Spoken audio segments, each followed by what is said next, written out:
हे welcome back friends. ये है हमारा नाइलेट का क्लास नंबर 3 और जो लोग फर्स्ट और सेकंड क्लास नहीं देखे हैं वो लोग जाइए हमारे चैनल पे। नाइलेट का स्पेशली प्लेलिस्ट वहाँ पे दिया गया है। वहाँ पे बिल्कुल बेसिकली मैंने बिल्कुल बेसिक से जितने भी उसके यूजेज हैं, क्या है एडवांटेज हैं, वो सारी चीज़ें मैंने बता रखी है। जो लोग नए हैं रेड कलर के सब्सक्राइब बटन को सब्सक्राइब करिए, रेगुलर वीडियोज आने वाली है। उसके बाद में आप लोग इस कोर्स का मज़ा आप एप्लीकेशन पे भी ले सकते हैं। आपको प्ले स्टोर पे जाना है और वहाँ से फाइनट गुरुजी के एप्लीकेशन को डाउनलोड करिए और सारी चीज़ें आपको प्ले स्टोर पे वहाँ से एप्लीकेशन पे भी मिलेगी। ठीक है, तो आज का जो हमारा बेसिक जो हमारा आज जो लेक्चर है वो बिल्कुल है बेसिक फंक्शनलिटी ऑफ कंप्यूटर के बारे में। ठीक है, मतलब कि 2 क्लास में मैंने ये बताया था कि बेसिक कैसे काम होते हैं, अब है उसके पार्ट ऑफ प्रोसेस के बारे में बात करते हैं। ठीक है, तो बेसिकली किसी भी मशीन को यूज़ करने में, कोई भी मशीन अगर हम लोग यूज़ करते हैं, किसी भी फंक्शंस को यूज करते हैं, तो किसी भी इंफॉर्मेशन को चाहिए हमें, तो वो 3 प्रोसेस में पूरा होता है। ठीक है, ये सब लोग जानते हैं, जो लोग नहीं जानते हैं ठीक है वो इस लेक्चर को केयरफुली समझिएगा, सुनिएगा, तब जा करके समझ में आएगा। हो सकता है कि कुछ लोग ऐसे हैं कि उनके दिमाग से ये बातें बाहर भी हो सकती है, लेकिन केयरफुली सुनने की, समझने की कोशिश करिएगा। ठीक है, आप लोग किसी भी इंफॉर्मेशन को चाहते हैं, कोई भी आप लोग कंप्यूटर को या किसी मशीन को, गैजेट को यूज करते हैं, तो आपका मेन मकसद होता है कि हमें उससे रिजल्ट लेना। ठीक है, अगर आप लोग मोबाइल यूज करते हैं, समथिंग कुछ भी यूज करते हैं, तो आपका एक ही मकसद होता है कि उस डिवाइस से हमें कुछ ना कुछ रिजल्ट मिले। ठीक है, समथिंग यही होता है। कंप्यूटर में भी सेम लोग यूज इसलिए करते हैं कि कम समय में बेहतर काम होना चाहिए और अच्छे तरीके से हमें उसका इन्फॉर्मेशन, मतलब कि एज ए रिजल्ट में हमको जो इनपुट करे वो इसका रिजल्ट मुझे मिलना चाहिए। ठीक है, तो इस काम को पूरा करने के लिए कंप्यूटर 3 स्टेप को इसको यूज करता है अपने इंटरनली प्रोसेस के लिए। ये पार्ट ऑफ प्रोसेस है। ठीक है, तो सबसे पहले हम बात करते हैं हेडिंग्स की बात करते हैं। तो ये हमारा है बेसिक्स।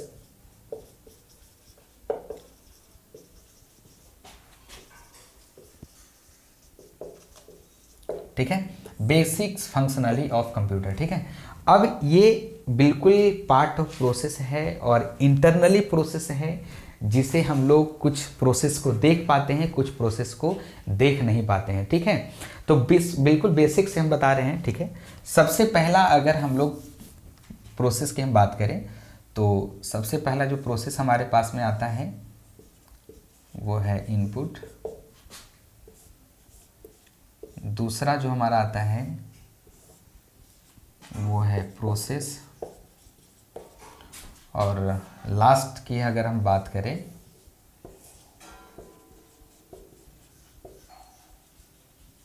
इंफॉर्मेशन। ठीक है, अब ये 3 स्टेप्स हैं जिसे कोई भी मशीन हो, कोई भी आदमी हो, कोई भी लोग है, इस तीनों प्रोसेस को यूज करता ही करता है। ठीक है, जब तक ये तीनों प्रोसेस एक दूसरे से कंप्लीट नहीं होंगे तब तक हमें किसी भी रिजल्ट या कोई भी इन्फॉर्मेशन हम लोग को मिल ही नहीं पाएगा। फॉर एग्जाम्पल के लिए हम सबका एग्जाम्पल हम देंगे। ठीक है, बिल्कुल बेसिक एग्जाम्पल देंगे जो दैनिक जीवन में आप लोग करते होंगे और इसको समझने में काफ़ी मतलब कि आसान हो जाएगा आप लोग को समझना। ठीक है, सबसे पहले अगर हम सेपरेट बात करें इनपुट के बारे में, तो इनपुट हमारे किसी भी पार्ट ऑफ प्रोसेस का सबसे फर्स्ट स्टेज होता है, जहाँ पे हम लोग किसी भी कामों को कंप्यूटर को एंट्री करवाते हैं, मतलब कि हम अपने काम को एंट्री देते हैं कि हमें ये काम कंप्यूटर से चाहिए। ठीक है, अब मान के चलिए कि आप लोग मोबाइल यूज़ करते हैं घर में। ठीक है, या समझ के चलिए आप लोग के घर में फ़ैन होगा समथिंग, तो फैन से आपको हवा चाहिए, या मोबाइल से आप लोग को कोई कॉल नंबर्स डायल करना है, तो रखे रखे मतलब मोबाइल रखा हुआ है और हम लोग सोचेंगे और थोड़ी ना हो जाएगा। उसके लिए हमको क्या करना होगा, मोबाइल को उठाना होगा, उसमें नंबर्स डायल करना होगा, मतलब समथिंग प्रोसेस तो करना होगा। फैन का हवा चाहिए तो स्विच बिना ऑन किए कहाँ से फैन ऑन हो जाएगा? हाँ, फैन तो ऑन करना होगा स्विच से ना। सेम वही पार्ट है हमारा कि कंप्यूटर से आपको काम चाहिए, काम लेना है, तो काम को लेने के लिए जब तक हम लोग इनपुट नहीं करेंगे तो कंप्यूटर के अपने आप थोड़ी ना करके दे देगा। बात को समझ रहे हैं जो हम कह रहे हैं? तो सेम चीज़ है हम लोग को किसी भी काम को करने के लिए। ठीक है, वो हमें इनपुट शिफ्ट करवाना ही पड़ेगा कंप्यूटर से। अब वो डिपेंड करता है कि यूज़र, आप यूज़र हैं, हम लोग किसी भी सामान को यूज़ करते हैं, तो अगर जिस काम की ज़रूरत होती है उसके अकॉर्डिंग हम लोग उस एक डिवाइस को यूज करते हैं। ठीक है, तो input is the part of process. ठीक है, अब उस पार्ट ऑफ प्रोसेस को पूरा करने के लिए हमें एक डिवाइस की ज़रूरत होती है, एक मशीन की ज़रूरत होती है जो हमें उस तक पहुंचा सके, ठीक है। अब जैसे मान के चलिए कि आपको कुछ नंबर्स डायल करने हैं, जैसे कि आप कंप्यूटर में कुछ लिखना चाहते हैं, समथिंग आप लिखना चाहते हैं, समथिंग आप एग्जाम्पल लिख लिए, आप ये लिख दिए, ठीक है। अब आपको एक ये लिखना है, ये चीज़ टेक्स्ट को टाइप करना है, तो आप लोग खुद सोचिए कि किस डिवाइस का यूज़ करेंगे ताकि ये कंप्यूटर में हमारे स्क्रीन के ऊपर ये शो करे, कमेंट में बताइएगा, ठीक है। तो जाहिर सी बात है, इसमें सोचने वाली बात ही नहीं है, हम लोग किसको यूज करेंगे, जनरली हम लोग किसको यूज करेंगे, कीबोर्ड को यूज करेंगे, ठीक है।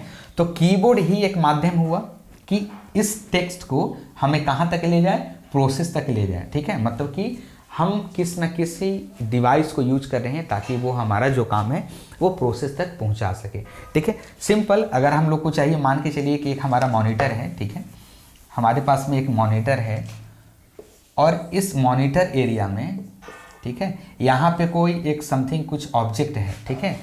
अब इस ऑब्जेक्ट को हमें सिलेक्ट करना है, ठीक है, आप लोग खुद सोचिए, और सिलेक्ट करना है तो आप लोग किस डिवाइस का हेल्प लेंगे कि ये हमारा जो ऑब्जेक्ट है इस स्क्रीन के ऊपर ये सिलेक्ट हो जाना चाहिए, ठीक है। हम जितनी बातें बता रहे हैं वो सब के सब इनपुट के बारे में है, ठीक है।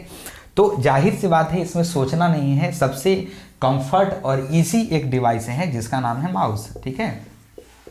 वो सब इनपुट के बारे में, इनपुट को हम डिस्कस करेंगे, सेपरेटली डिस्कस करेंगे, टेंशन लेने की कोई ज़रूरत नहीं है। लेकिन हम आपको अभी बता रहे हैं, स्ट्रक्चर हम बता रहे हैं कि पार्ट ऑफ प्रोसेस कैसा होता है और कंप्यूटर किस तरह से अपने कामों को कंप्लीट करता है, ठीक है। अब सोचिए कि इस ऑब्जेक्ट को सिलेक्ट करने के लिए एक पॉइंटिंग डिवाइस का यूज करना होगा जिसे हम लोग माउस कहते हैं, ठीक है। तो इस माउस की मदद से हम लोग पॉइंटर से क्या करेंगे, मॉनिटर के किसी भी स्क्रीन पे जो ऑब्जेक्ट है उसको सिलेक्ट कर लेंगे, ठीक है। तो हम लोग इनपुट को करने के लिए किसी न किसी डिवाइस का यूज हमें करना पड़ेगा, सिंपली। तो वो हमारा इनपुट हो जाता है जो हमारे किसी भी यूजर्स के डाटाबेस को प्रोसेस तक पहुंचाने का काम करता है, क्लियर। उसके बाद में अब हम आते हैं सेपरेटली यहाँ प्रोसेस के बारे में बात करते हैं, ठीक है। तो प्रोसेस एक अपने आप में बहुत बड़ा चैप्टर है, ठीक है। अगर कोई भी फैकल्टी, अगर कोई भी ट्यूटर अगर चाहे, कोई भी टीचर चाहे तो इसको स्किप करके बिल्कुल बाहर निकाल सकता है आपके दिमाग से, ठीक है, कि प्रोसेस होता है जो हमारे किसी भी कामों को करने के बाद में कंप्लीट करता है और वो आउटपुट दे देता है, ठीक है। ये कहने में बिल्कुल सिंपल वर्ड लगता है, लेकिन process is the main part of computer, ठीक है। प्रोसेस नहीं होगा तो कंप्यूटर या फिर किसी भी मशीन में कोई भी काम होगा ही नहीं, ठीक है। हम लोग इनपुट करेंगे, प्रोसेस को स्किप कर देंगे तो हमें इन्फॉर्मेशन मिलेगा ही नहीं, ठीक है। अब जैसे मान के चलिए कि आप लोग के पास मिक्सी ग्राइंडर आप लोग जानते होंगे, सिंपली सबके घर में होगा, उसमें किसी भी सामान को रख करके जब तक हम मान के चलिए कि हमारा जो इनपुट बटन है, जैसे स्विच ऑन करने का जो बटन है वो ऑन तो हम कर दिए, लेकिन हमारा मोटर चलेगा ही नहीं, मिक्सी का, ग्राइंडर का मोटर चलेगा ही नहीं, तो वो हमारा काम हुआ ही नहीं। तो हम लोग को क्या जूस चाहिए, समथिंग कुछ मिलेगा तो नहीं ना। सेम चीज़ हम वो कहना चाह रहे हैं कि हम लोग इनपुट तो कर दिए हैं लेकिन हमारा जो प्रोसेस है वो सही तरीके से काम नहीं किया, तो हमें जाहिर सी बात है कि हमारा जो काम था वो नहीं होगा, मिलेगा ही नहीं, ठीक है। तो अब हम बात करते हैं सेपरेटली प्रोसेस के बारे में। तो प्रोसेस में आपको 3 चीज़ें और निकल करके आती है, ठीक है। सबसे पहला अगर हम बात करें ALU, दूसरा है CU और तीसरा है मेमोरी, ठीक है। ये तीनों जब तक कंप्लीट नहीं होगा एक दूसरे के साथ में तब तक हमारा काम रेडी नहीं हो सकता है। ये कंप्यूटर के बेसिक फंक्शन का सेकेंड स्टेप है जिसे हम लोग प्रोसेस के नाम से जानते हैं, ठीक है। अब ये तीनों आपस में सबसे ज़्यादा अहम भूमिका निभाता है, ठीक है। हम सेपरेटली सभी टॉपिक को कवर करेंगे, लेकिन आज का मेरा बिल्कुल बेसिक्स बताना है कि ये फंक्शनली जो काम करता है वो किस तरह से काम करता है। घबराइएगा नहीं कि स्किप कर रहे हैं, हम इनपुट का भी डेफिनेशन देंगे, इनपुट डिवाइस का भी डेफिनेशन देंगे और प्रोसेस में ये सारे चीज़ों को हम कवर करने वाले हैं, ठीक है। लेकिन ओवरऑल आज समरी हम दे रहे हैं इन सारे चीज़ों के लिए जो आप समझ सकते हैं। आने वाले जो हम नेक्स्ट लेक्चर जो होगा वो इसी के ऊपर होगा सेपरेटली। तो प्रोसेस जो हमारा है कि ALU होता है, CU होता है और मेमोरी होता है, ठीक है। अब ये तीनों एक दूसरे आपस में कम्युनिकेट करते हैं, हमारे कामों को बिल्कुल सोल्व करते हैं, कैलकुलेशन करते हैं। उसके बाद इस स्टेप के पूरा होने के बाद हमें जो हमारा रिजल्ट है वो इंफॉर्मेशन के रूप में मिलता है, जिसे हम लोग आउटपुट के नाम से भी जानते हैं। ठीक है, इनपुट को कहीं कहीं एक चीज़ और हम बता देते हैं कि इनपुट को कहीं कहीं डाटा के नाम से भी जानते हैं, तो आप लोग को घबराने की ज़रूरत नहीं है। Input is also known as data and data is also known as input, ये बिल्कुल एक दूसरे के पूरक हैं। ठीक है, कोई कुछ भी कह दे, आपको दोनों को इक्वल ही समझना होगा। Information is also called output, output is also called information. ठीक है, ये दोनों सेम है। अगर हम बात करें प्रोसेस में, ठीक है, तो प्रोसेस में सबसे पहला आता है ALU। ठीक है, ALU हमारा होता है अरिथमेटिकल लॉजिकल यूनिट। ये सबसे बेहतरीन, जो एक सबसे एकदम धमाकेदार, एकदम समझ के चलिए कि हमारे कंप्यूटर का एक सबसे जो बेस जो होता है, ठीक है, ये सारी चीज़ें उनके ऊपर डिपेंड करता है। ठीक है, तो प्रोसेस को सेपरेटली हम डिवाइड करें तो सबसे पहले आता है ALU, दूसरा है CU और तीसरा है मेमोरी। ठीक है, ये तीनों।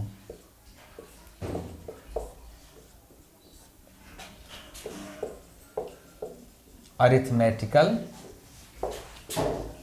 लॉजिकल यूनिट, ठीक है, कंट्रोल यूनिट और ये है मेमोरी। ठीक है, ये सारा चीज़ मतलब कि कंप्यूटर का सबसे एक बेस है, मतलब कि एकदम हार्ट है, समझ लीजिए कि ये तीनों नहीं होगा आपस में तो हमारा कोई भी कैलकुलेशन होने वाला है ही नहीं। ठीक है, अब ALU क्या करता है, हमारे पार्ट ऑफ प्रोसेस का सबसे अहम भूमिका निभाता है कि किसी भी अरिथमेटिक्स डाटा होता है, जैसे कि मान के चलिए कि यूज़र को कैलकुलेशन करना हो, जोड़ घटाव गुना भाग समथिंग, मैथमेटिक्स को भी यूज़ करना है, हमको कोई भी डाटा यूज़ करना है, तो उसका जिम्मेदारी सिर्फ इस प्रोसेस पे होता है कि आप लोग को कहीं से भी कुछ अरिथमेटिक्स कुछ प्रोसेस करने होते हैं, वो सिर्फ और सिर्फ ALU के डिपार्टमेंट में होता है। ठीक है, मतलब प्रोसेस के अंदर 3 डिपार्टमेंट बनाए गए हैं। सबसे पहला डिपार्टमेंट ALU है, दूसरा CU है और तीसरा मेमोरी है। ठीक है, अब ALU का फिक्स डिपार्टमेंट है कि आपको भैया क्या करना है कि किसी भी जोड़ घटाव गुना भाग का कोई भी काम करना है तो आपको ALU के पास में आके आप उसको पूरा करना है। ठीक है, क्लियर, जैसे इसमें आपको एडिशन हो गया, मल्टीप्लाई हो गया, डिवाइड हो गया, समथिंग जितने भी आते हैं वो सिर्फ और सिर्फ ALU के अंदर में आते हैं। ठीक है, और ये सारा काम ALU का जिम्मेदारी होता है कि इसे सही समय पे पूरा करके और हमें यूज़र तक को पहुंचाना है। ठीक है, आउटपुट तक पहुंचाना है। उसके बाद में कंट्रोल यूनिट की हम बात करते हैं। कंट्रोल यूनिट एक हमारा कंट्रोल करने के लिए होता है। अब जैसे मान के चलिए कि कंप्यूटर में ढेर सारे काम होते हैं, बहुत सारे काम हैं, एक काम तो है नहीं। अब इन सारी चीज़ों को क्या करता है, कंट्रोल करने का काम करता है। अब सपोज मान के चलिए कि कोई यूज़र चाह रहा है कि कोई रिजल्ट है उससे तुरंत मिले। ठीक है, कंप्यूटर को कोई भी यूज़ करता है कि हम लोग कंप्यूटर में यूज़ करें किसी भी काम को, वो हमें तुरंत मिलना चाहिए। अगर ऐसा सुस्त पड़ जाए कंप्यूटर, आलस, लेजीपन दिखाना स्टार्ट कर दे कि हम अभी इनपुट किए और वो फिर सो गया और उसके बाद में पता चलेगा कि कल उसका रिजल्ट आ रहा है, तो कंप्यूटर यूज करने का क्या फ़ायदा है। तो कंट्रोल यूनिट क्या करता है कि किसी भी कमांड को एग्जीक्यूट होने के बाद, मतलब कि यूज़र से जैसे ही डाटा मिला, कंट्रोल यूनिट की जिम्मेदारी होती है कि सही पार्ट ऑफ प्रोसेस को यूज करें, सही डिवाइस को यूज करना होगा, उसके बाद में सही डिपार्टमेंट तक पहुंचाना है हमारे डाटा को।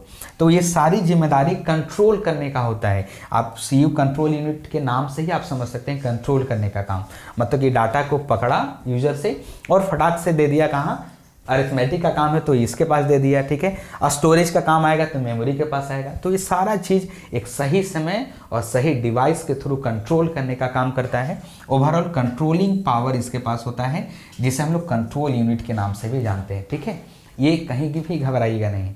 ठीक है, तो ये कंट्रोल यूनिट को ज़्यादा नहीं है, समझ के चलिए कि पहरेदार है कंप्यूटर के अंदर जो सही समय पे सही डाटा को सही तरीके से एग्जीक्यूट होने के बाद में हम तक पहुंचाने का ये प्रोसेस करता है। अगर मान के चलिए कोई भी डिवाइस अगर ख़राब हो इन द केस, ठीक है, और मान के चलिए कि रैम ही नहीं है, हम लोग तो एग्जीक्यूट कर दिए, तो सबसे पहले कंप्यूटर को स्टार्ट होने के पहले भी सारी चीज़ें, ये फंक्शंस एक दूसरे के लिए काम करते हैं। स्टार्टअप में, कंप्यूटर का स्टार्टअप में, कि जैसे कंप्यूटर स्टार्ट हुआ, अब सपोज उसमें रैम नहीं है तो कंट्रोल यूनिट का जिम्मेदारी होता है कि कंप्यूटर जैसे स्टार्टअप होता है, हमें आप बताइए, ठीक है, कंट्रोल यूनिट का जिम्मेदारी होता है कि ये बता देता है कि आपके सिस्टम में स्क्रीन के ऊपर फ्लैश करेगा कि कौन सी प्रॉब्लम आपके पास में है, ठीक है। रैम नहीं है तो वहाँ पे आपका सिस्टम ऑन ही नहीं होगा। अगर आप लोग को हार्ड डिस्क नहीं है तो मिसिंग बूटिंग डिवाइस लिखेगा। ये सारा चीज़ यहाँ पे फ्लैश करने का काम कंट्रोल यूनिट का है, सबसे पहला काम, ठीक है, और सबसे इंपॉर्टेंट काम इसका होता है।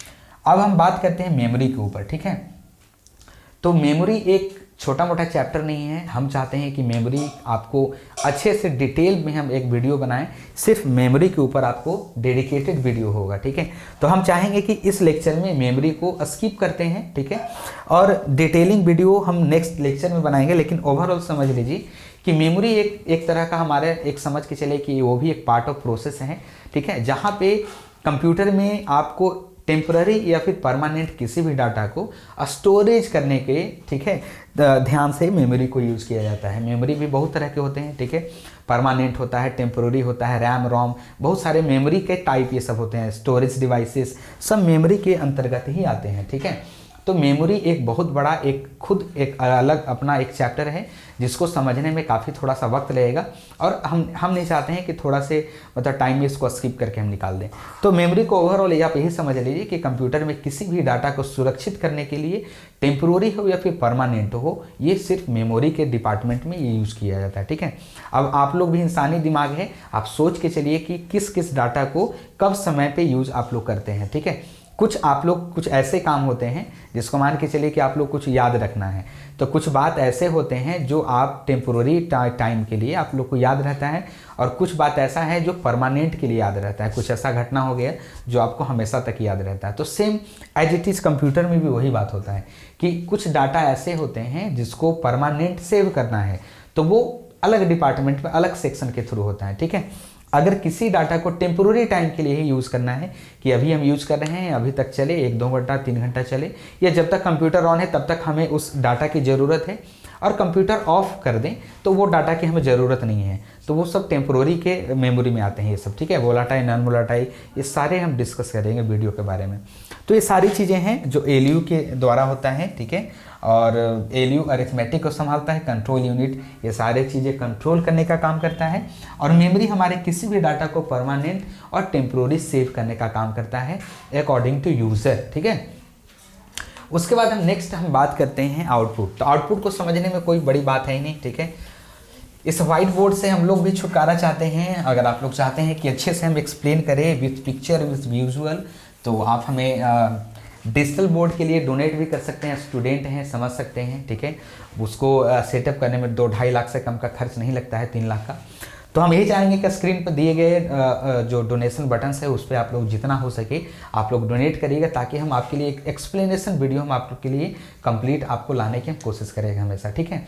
तो आप लोग को जितना इच्छा हो आप लोग डोनेट कर सकते हैं, ठीक है, और हम ब्रीफली अच्छे से एक्सप्लेन कर पाएंगे उसमें, ठीक है। तो अब हमारा जो थर्ड हमारा जो बेसिक पार्ट का था वो था आउटपुट, ठीक है। तो आउटपुट में कुछ समझने की ज़रूरत नहीं है, आप लोग एज इट इज़ आप लोग सोच के चलिए कि जैसा आप कंप्यूटर को इनपुट देंगे सेम एज इट इज़ आपको आउटपुट के रूप में वही मिलेगा। डिपेंड करेगा कि हम किस आउटपुट को चाहते हैं और कब चाहते हैं और किस डिवाइस पे चाहते हैं, वो डिपेंड करता है यूज़र के ऊपर, ठीक है। अगर यूज़र किसी भी डाटा को प्रिंट करना चाहता है, ठीक है, अगर इनपुट में अगर वो प्रिंट कमांड दिया, ठीक है, अगर वो प्रिंट करना चाहता है इसको, तो इस डाटा को प्रिंट करने के लिए हमें किसकी ज़रूरत पड़ेगी? तो सिंपल आप लोग कहेंगे कि इस डाटा को प्रिंट करने के लिए हमें प्रिंटर का ज़रूरत पड़ेगा, ठीक है। तो हमें आउटपुट में एक मशीन के ज़रिए हम लोग को प्रिंट ऑटोमेटिक यहाँ पे मिल सकता है, ठीक है। हम लोग जो चाहेंगे वो प्रिंट हम लोग को एक प्रिंटर की मदद से मिलेगा। ये हमारा हो कोई डॉक्यूमेंट हो गया, ये हमारा हो गया प्रिंटर हो गया, ठीक है। तो हमें प्रिंट मिल जाएगा। तो सिंपल बात है कि output is the last process of computer which is able to get any result. यहाँ पे जो भी होता है हमें रिजल्ट देता है, ठीक है। और डिपेंड करता है यूज़र के उस काम के ऊपर कि वो किस टाइप का आउटपुट चाहते हैं, ठीक है। डॉक्यूमेंट प्रिंट चाहिए तो प्रिंटर से मिलेगा। अगर मान के चलिए कि हमें स्क्रीन पे कोई चीज़ चाहिए मॉनिटर पे, तो वो मॉनिटर पे देगा। तो डिपेंड करता है कि आप किस तरह से आउटपुट लेना चाहेंगे, ठीक है। वो सारे का सारा डिपेंड करता है आपके काम के ऊपर। अगर आप लोग चाहेंगे कि हमें बस मॉनिटर पे बस दिखाना है, फिल्म देखना है, तो फिल्म तो प्रिंटर पे दिखेगा नहीं, जाहिर सी बात है, तो कहाँ दिखेगा, मॉनिटर पे। तो वो सारा डाटा एग्जीक्यूट करने के बाद में, ठीक है, प्रोसेस से सारा चीज़ हो जाता है कंप्लीट। मतलब प्रोसेस हम क्या बोले कि एक छोटा मोटा चैप्टर नहीं है, ब्रीफली हम बताएंगे, घबराइए नहीं, ये एक ओवरव्यू था, ठीक है। तो सारा चीज़ आउटपुट डिसाइड करता है कि यूज़र का डाटा हमें कहाँ पे प्रेजेंट करना है और किस डिवाइस के थ्रू हमें प्रेजेंट करना है, ठीक है। तो ये था हमारा एक बेसिक फंक्शनलिटी ऑफ कंप्यूटर के बारे में एक छोटा सा लेक्चर, जिसमें आप समझ गए होंगे कि किस तरीके से कंप्यूटर अपने कामों को पूरा करता है, ठीक है। तो बेसिकली आप लोग को ओवरव्यू देने के लिए हम बता सकते हैं, यहाँ पे एक बार और क्लियर कर देना चाहेंगे कि कंप्यूटर अपने किसी भी पार्ट ऑफ प्रोसेस को 3 प्रोसेस में पूरा करता है। सबसे पहला प्रोसेस में आता है इनपुट, ठीक है। सेकेंड प्रोसेस में आपका आता है प्रोसेस, ठीक है। और थर्ड नंबर पे अगर हम बात करें तो वो आ जाता है आउटपुट, ठीक है। इनपुट एक डिवाइस होता है, एक प्रोसेस है, ठीक है। और इस पे कुछ डिवाइसेस भी आते हैं, ठीक है। इसमें आपको 3 कैटेगरी मिलेगा, एलयू, सीयू और मेमोरी, ठीक है। आउटपुट भी एक प्रोसेस है और डिवाइसेस भी इसमें आते हैं, ठीक है। ये सारी चीज़ें मिल करके हमारा जितना भी काम होता है वो यूज़र को मिलता है, और यूज़र इस सभी काम का मतलब जितने भी काम हैं उसका मज़ा ले पाते हैं। लेकिन उसके लिए कंप्यूटर के इंटरनली इतने सारे प्रोसेस होते हैं जिसे आप लोग देखेंगे, सोचेंगे, समझेंगे, उसकी गति जो होती है वहाँ तक हम लोग पहुँच नहीं सकते हैं। इसलिए हमें इन सारी चीज़ों को मतलब होते हुए हम लोग नहीं देख पाते हैं, ठीक है। हम लोग बस यहाँ पे बस इनपुट करते हैं, ठीक है, और प्रोसेस को हम लोग देख नहीं पाते हैं, और हम लोग लास्ट में क्या करते हैं कि आउटपुट तक पहुंच जाते हैं। एक एग्जांपल देना है इनपुट आउटपुट प्रोसेस का, ठीक है। अगर मान के चले कि आप लोग किसी भी काम को करना चाहते हैं आप अपने किसी भी दैनिक जीवन में, तो सबसे पहले आप लोग सोचेंगे, समझेंगे और उसको करना शुरू करेंगे। उसमें एक अच्छा खासा वक्त लगेगा, वक्त बीतने के बाद में लास्ट में जा करके हमें एक रिजल्ट के रूप में कुछ ना कुछ हमें मिलेगा, ठीक है। तो सेम चीज़ वही होता है कि कंप्यूटर में कुछ भी करने से पहले हमें इनपुट करने की ज़रूरत होती है, प्रोसेसिंग होता है, कुछ समय लगता है जिसमें बहुत सारे कंपोनेंट एक दूसरे से मिल करके काम करते हैं। उसके बाद में आउटपुट के जरिए हम लोग किसी भी रिजल्ट को हम अपने पास में उसे यूज़ करते हैं एज ए आउटपुट, ठीक है। अब वो डिपेंड करता है कि आप किस डिवाइस पे यूज़ करेंगे और किस तरह का आपके पास में आउटपुट चाहिए, ठीक है। तो ये था एक छोटा सा लेक्चर, आई होप आपको सबको समझ में आया होगा। इनमें अगर कोई भी कन्फ्यूजन हो आप लोग कमेंट करके बताइए। एप्लीकेशन पे एक अच्छा खासा कम्युनिटी बनाइए ताकि एक दूसरे के साथ में मिल करके इन सारी चीज़ों को आप लोग डिस्कस कर सकते हैं, ठीक है। हमसे आस्क क्वेश्चन कर सकते हैं आप लोग, समथिंग कुछ भी फ्रीडम है आप लोग को। एप्लीकेशन पे सारी चीज़ें आप लोग को बना हुआ है, जाइए वहाँ पे डाउनलोड करिए और एक दूसरे के साथ में आप लोग कम्युनिकेट कीजिए, बात कीजिए और इन सारे चीज़ों को डिस्कस करिए। आने वाले टाइम में बेहतर करने के लिए हम लोग चाहते हैं कि हम भी चाहते हैं कि डिजिटली आप लोग को हम और पढ़ाने की कोशिश करें विथ एक्सप्लेनेशन, लेकिन उसके लिए एक डिजिटल बोर्ड की ज़रूरत है। तो आप लोग चाहिए, आप लोग जितना हो सके आप लोग डोनेशन करते रहिएगा, ठीक है, हर वीडियो में, ठीक है। डोनेशन का लिंक जो है वो सामने स्क्रीन पर फ्लैश करना होगा। आप लोग दिल खोल करके जितना हो सके डोनेट करिए और उसके बाद में एक डिजिटल बोर्ड के जरिए काफ़ी बेहतर हम लोग चाहेंगे कि एक्सप्लेनेशन पिक्चर के थ्रू, विजुअल के थ्रू आप लोग को हम दिखाने की कोशिश करें। तो इस वीडियो में यहाँ तक देखने के लिए आपका दिल से थैंक यू सो मच। नए हैं तो सब्सक्राइब करिएगा, दोस्तों तक शेयर करिए। Thank you so much.